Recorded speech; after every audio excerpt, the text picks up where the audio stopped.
Hello everyone. मैं मिथुन सिंह स्वागत करता हूं आप सभी का। आशा करता हूं आप सभी बहुत अच्छे होंगे। आर्मी पब्लिक स्कूल के करंट अफेयर्स वाली सीरीज को हम लोग जारी रखेंगे। यहां से आप सबसे पहला क्वेश्चन देख सकते हो। 8 अगस्त को इंडिया में एज ए कौन सा डे सेलिब्रेट किया जाता है? इसका दो नाम है। इंग्लिश में अगस्त मूवमेंट बोला जाता है, हिंदी में अगस्त क्रांति बोला जाता है। कब? 8 अगस्त को हम लोग सेलिब्रेट करते हैं ये। अब देखिए, इससे बहुत सारे क्वेश्चन हमेशा से एक या दो क्वेश्चन एग्जाम में आते हैं। जैसे कि 1 दिसंबर को एड्स डे मनाया जाता है, 10 दिसंबर को मानवाधिकार दिवस मनाया जाता है ना। इसी तरह से 26 जनवरी, 23 फरवरी, 23 मार्च, बहुत सारे डेज आते हैं, 11 जुलाई। तो आप अगर डेडिकेटेड वीडियो चाहते हो कि एक डेडिकेटेड वीडियो जो है सिर्फ इंपॉर्टेंट नेशनल और इंटरनेशनल डेज पे बनाई जाए, तो नीचे कमेंट करके आप जो है डेज लिख देना, मैं समझ जाऊंगा। और अगर 30 कमेंट आ गए तो रात को ये वीडियो 11 बजे हो, 12 बजे हो, अपलोड कर दी जाएगी। तो आप लोगों ने समझ लिया 8 अगस्त को हम लोग क्या सेलिब्रेट करते हैं, अगस्त क्रांति या अगस्त मूवमेंट के नाम से। क्विट इंडिया मूवमेंट का जो गांधी जी ने क्विट इंडिया किया था 8 अगस्त 1942 को, इसलिए इसे क्विट इंडिया मूवमेंट भी कहा जाता है।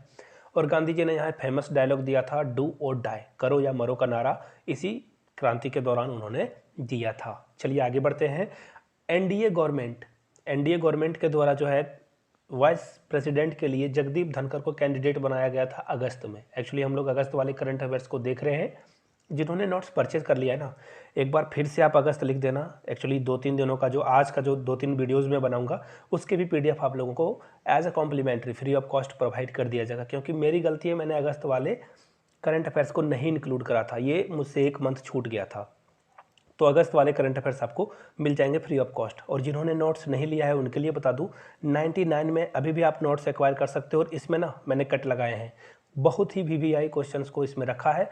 तो यहाँ से मेरी ईमेल आईडी और इंस्टा आईडी देख लो, yourmithunsingh@gmail.com पे मेल कर लीजिए।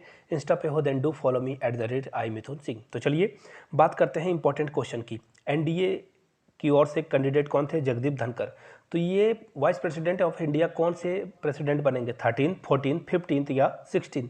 तो देखिए इसका राइट आंसर हो जाएगा 14। अब आप लोगों से क्वेश्चन रहेगा, जी हाँ क्वेश्चन ये रहेगा, आपको ये बताना है कि पीएम मोदी कौन से प्राइम मिनिस्टर बने हुए हैं, 14, 13, 15 या 16? तो नीचे कमेंट करके इसका आंसर आप लोग दीजिएगा। आगे बढ़ते हैं अगले क्वेश्चन की ओर। पीएम नरेंद्र मोदी चेयर करने वाले हैं। चेयर करने का मतलब होता है आप उस बैठक के हीरो हो, लीड कर रहे हो उसे। Governing council meeting of NITI Aayog. NITI Aayog का फुल फॉर्म आप लोग नीचे कमेंट करके बताइएगा।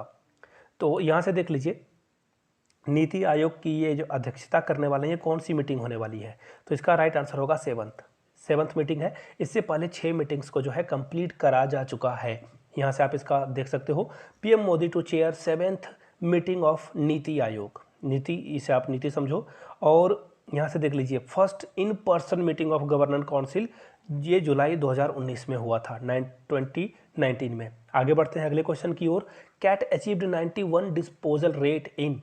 कैट ने 91% जो है डिस्पोजल रेट हासिल कर लिया है, क्लिंच कर लिया है, अचीव कर लिया है। कितने सालों में? 4 सालों में, 2 सालों में, 3 सालों में या 5 सालों में? यहाँ से आंसर देख पाओगे, ये 5 ईयर्स में इन्होंने ये चीज़ों को अचीव किया है। कैट का फुल फॉर्म क्या है वो आप देख लेना। यहाँ से देख लीजिए, आपको जितेंद्र सिंह की फोटो दिखेगी। ये जम्मू से एमपी हैं बीजेपी के लिए। और अगर ये बीजेपी वहाँ पे जम्मू कश्मीर में सरकार बनाती है तो बहुत चांसेस हैं कि वहाँ के ये मुख्यमंत्री बन जाए। बहुत ही एक्टिव पॉलिटिशियन रह चुके हैं ये। आगे बढ़ेंगे अगले क्वेश्चन की ओर। आपको बस ये बताना है ना, यूक्रेन में अभी वॉर हो रहा है रसिया के साथ। रसिया ने इन्वेजन कर दी है यूक्रेन पे। तो यूएन ने एक डील करी है। यूएन ने कहा है कि पीस कीपिंग के तहत कि यूक्रेन से जो भी अनाज है वो अन्य देशों को कमी नहीं होनी चाहिए। यूक्रेन सिंस वीट का, गेहूं का बहुत बड़ा उत्पादक है, मेज़ का बहुत बड़ा, यानी कि मकई का, ये दोनों चीज़ें बहुत प्रोड्यूस होती है। और यूरोपियन कंट्री में ये दोनों चीज़ें बहुत ही इंपॉर्टेंट है। चावल के बिना इंडिया को आप इमेजिन कर लो, बिना चावल का इंडिया चल पाएगा? उसी तरह से बिना वीट का तो यूरोप खत्म हो जाएगा। बिल्कुल सही कह रहा हूँ। इससे पहले भी वहाँ पे क्रांतियाँ हो चुकी है, सिर्फ रोटी के नाम पे। तो कितने जहाज़ों को जो है वहाँ से डिपार्ट किया जाएगा, यूक्रेन से डिपार्ट किया जाएगा? 1, 2, 3 या 4?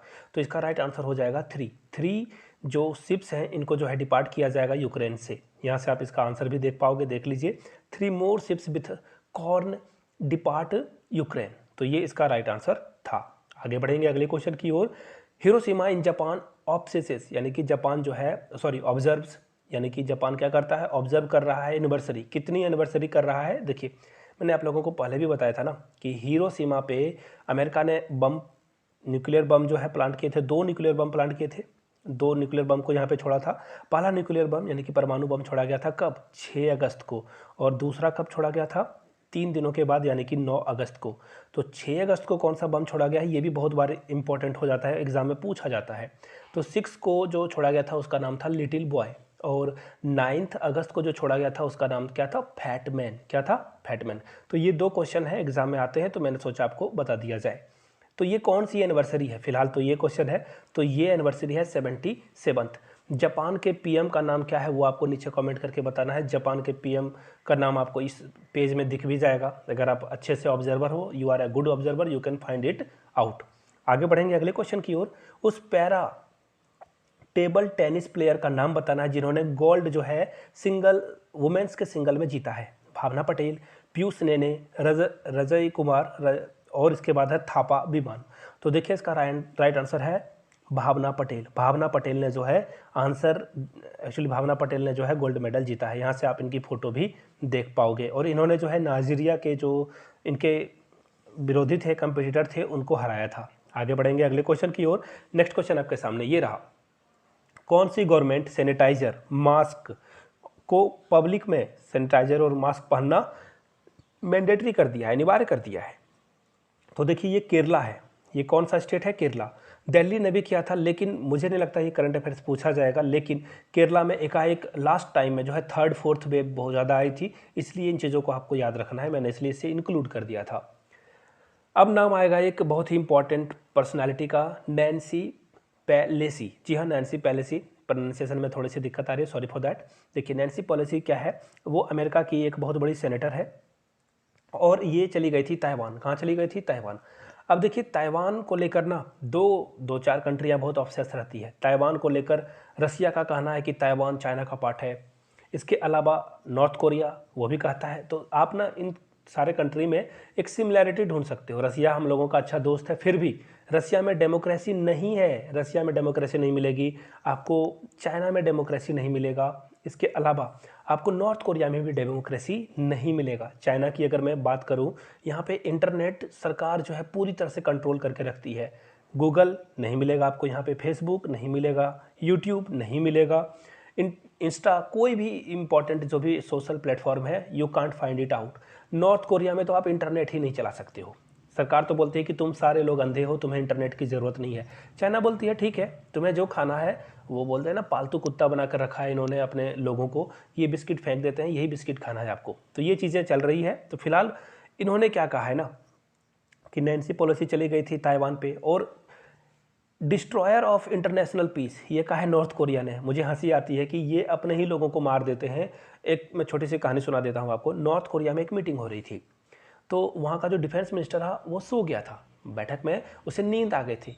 जानते हो उसके बाद क्या किया, उसका सर कलम कर दिया गया, उसे उसके सर को धड़ से तलवार से काट कर अलग कर दिया गया था। तो ऐसी चीज़ें आपको पुराने ज़माने में कहानियों में सुना करते थे आप, लेकिन ये रियलिटी जो है नॉर्थ कोरिया में बन जाता है। चलिए आगे बढ़ते हैं, कहानियाँ बहुत हो गई, और यहाँ से आप नैन्सी पेलोसी की फ़ोटो भी देख सकते हो।